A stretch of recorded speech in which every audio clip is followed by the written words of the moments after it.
മറ്റൊരു ചോദ്യം വന്നിട്ടുള്ളത്, എൻ്റെ ഉപ്പയും ഉമ്മയും വിവാഹം കഴിച്ചിട്ട് 30 വർഷങ്ങളായി. ഉപ്പയിൽ ഒരുപാട് തെറ്റുകൾ വരുന്നുണ്ട്. മദ്യപാനം മുതൽ പരസ്ത്രീ ബന്ധം വരെ. ഉമ്മയെ ഉപദ്രവിക്കുന്നു. ഞങ്ങൾ 5 മക്കളുണ്ട്. ഞങ്ങൾക്ക് ആർക്കും വേണ്ടി ഉപ്പ ഒന്നും ചെയ്തിട്ടില്ല. ശാരീരികമായും മാനസികമായും ഉമ്മാക്ക് ഇനിയൊന്നും സഹിക്കാനുള്ള ശേഷിയില്ല. വിവാഹബന്ധം വേർപ്പെടുത്താതെ ഉമ്മാക്ക് ഉപ്പയിൽ നിന്ന് അകന്നു താമസിക്കാമോ? ഒരു കാലത്ത് ഉപ്പാക്ക് ആയാൽ നോക്കാൻ വേറെ ആരുമില്ല.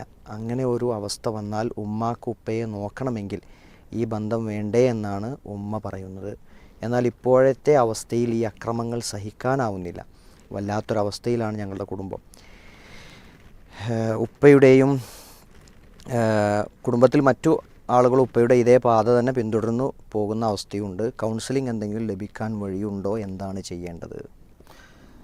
നമ്മളിപ്പോൾ നേരത്തെ പറഞ്ഞതിൻ്റെ ഒരു തുടർച്ചയാണ് ഇത് എന്ന് പറഞ്ഞാൽ, ഈ സഹോദരിക്കും എന്ത് ചെയ്യുന്നില്ല, മക്കൾക്കും അയാളിൽ നിന്ന് ഒരു ജീവിതം ലഭിക്കുന്നില്ല. അപ്പോൾ അത് ലഭിക്കാതെ എത്രയോ ദീർഘമായ കാലം ഇവർ ജീവിക്കണം. അപ്പോൾ ഇവർക്ക് പറ്റിയ അബദ്ധം ഈ ചോദ്യത്തിന് വളരെ വ്യക്തമാണ്. ഇവർക്ക് എന്താ സംഭവിച്ചതെന്ന് വെച്ചാൽ, നമ്മൾ ഈ കല്യാണം കഴിഞ്ഞാൽ എന്ത് ചെയ്യും, ആ ഭർത്താവിനോടൊരു ഇഷ്ടം ഉണ്ടാവും. ആ ഇഷ്ടം എന്നുള്ളത് എന്തല്ല, അയാളുടെ പെരുമാറ്റം കൊണ്ടോ, അയാൾ ഇവരെ പരിഗണിച്ചത് കൊണ്ടോ, അയാൾ ഇങ്ങോട്ട് സ്നേഹിച്ചത് കൊണ്ടോ, അയാൾ ഇവരെ സംരക്ഷിച്ചത് കൊണ്ടോ ഒന്നുമല്ല.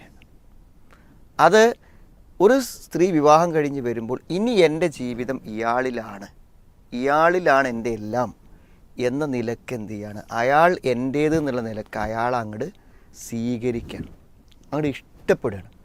ഈ ഇഷ്ടം എത്ര തന്നെ അടി കിട്ടിയാലും, എത്ര തന്നെ അവരെ അകറ്റി നിർത്തിയാലും, എത്ര തന്നെ അവഗണിച്ചാലും ആ ഇഷ്ടം എന്ത് ചെയ്യുന്നില്ല, മനസ്സിന്ന് പോകുന്നില്ല. അതുകൊണ്ട് തന്നെ ഇത്തരം സഹോദരിമാർക്കൊരിക്കലും ഭർത്താവിൻ്റെ കാര്യത്തിലൊരു ഡിസിഷൻ എടുക്കാൻ പറ്റും. ഇപ്പോൾ അവരൊരു ഡിസിഷൻ എടുക്കേണ്ട, ഒരു തീരുമാനം എടുക്കേണ്ട ഘട്ടത്തിലാണ് ഇപ്പോൾ.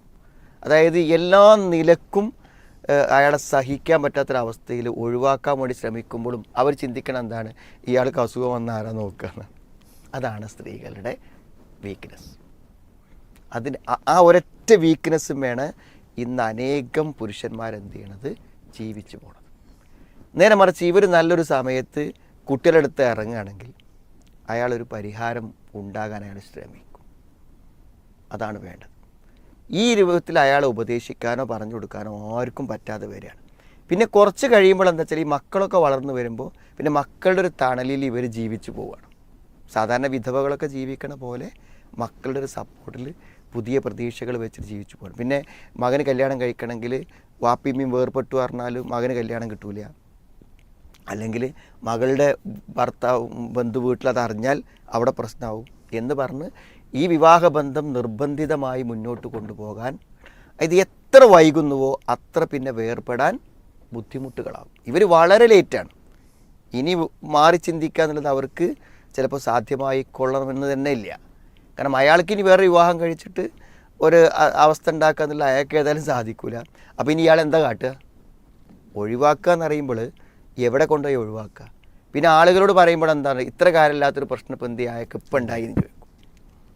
അപ്പോൾ വിവാഹം കഴിഞ്ഞിട്ട് പ്രശ്നങ്ങൾ കണ്ടാൽ, പ്രത്യേകിച്ച് മദ്യപാനം, അതേപോലുള്ള അനാശാസ പ്രവർത്തനങ്ങൾ, ഈ ശ്രദ്ധിക്കായ്മ, പരിഗണിക്കായ്മ, ഒരു വൈഫിനോടൊരു സ്നേഹം, ഇതൊന്നും കാണാതിരുന്നാൽ അപ്പം തന്നെ എന്ത് ചെയ്യണം, അതിൻ്റെ പരിഹാരങ്ങളെ കുറിച്ച് ചിന്തിക്കണം. കാരണം ഓരോ ദിവസം വൈകുമ്പോഴും എന്ത് ചെയ്യാണ്, പിന്നെ അവരാണ് പ്രതിയാവുക.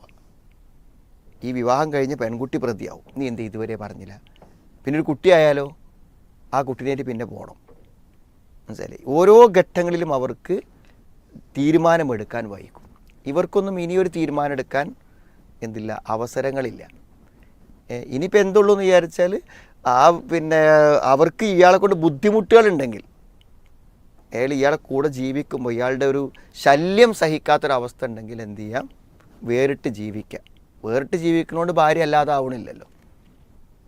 അപ്പോൾ എന്തെങ്കിലും അങ്ങനെ അസുഖങ്ങളൊക്കെ ഉണ്ടെങ്കിൽ പരിചരിക്കണം എന്ന് അവർക്ക് തോന്നുകയാണെങ്കിൽ വന്ന് പരിചരിക്കാം. അല്ലാതെ നമുക്ക് പറയാൻ പറ്റില്ല. സ്വാഭാവികമായും ഇതിലൊരു ഡിസിഷൻ എടുക്കാൻ ഇവർക്ക് കഴിയുമെന്ന് നമ്മൾ എന്ത് ഉപദേശം കൊടുത്താലും ഇതുവരെ കഴിയാത്തൊരാൾക്ക് ഇപ്പം വെച്ച് കഴിയുമെന്ന് വിശ്വസിക്കണില്ല. ഏതായാലും ഇവർ മക്കളൊക്കെ മുതിർന്നു വന്നതുകൊണ്ട് നമുക്ക് പറയാനുള്ളത്, ഉമ്മ ഇതുവരെ പ്രയാസപ്പെട്ടില്ല. ഇനി ഉമ്മാക്ക് വാപ്പൻ്റെ ശല്യം ബുദ്ധിമുട്ടൊന്നും ഇല്ലാതെ ഒന്ന് സമാധാനമായിട്ട് ജീവിക്കാനുള്ളൊരു അവസരം ഉമ്മക്ക് ഉണ്ടാക്കി കൊടുക്കാൻ മക്കളെല്ലാവരും പാടെ ശ്രമിക്കുക എന്നുള്ളത്. മക്കൾ വാപ്പാനെ വേറെ നോക്കുക, ഉമ്മാനെ വേറെ നോക്കുക, എന്നിട്ട് എന്ത് ചെയ്യുക, ഉമ്മാക്കൊരു സമാധാന ജീവിതം കൊടുക്കാൻ ശ്രമിക്കുക എന്ന് മാത്രമേ നമുക്ക് അഡ്വൈസ് ചെയ്യാം.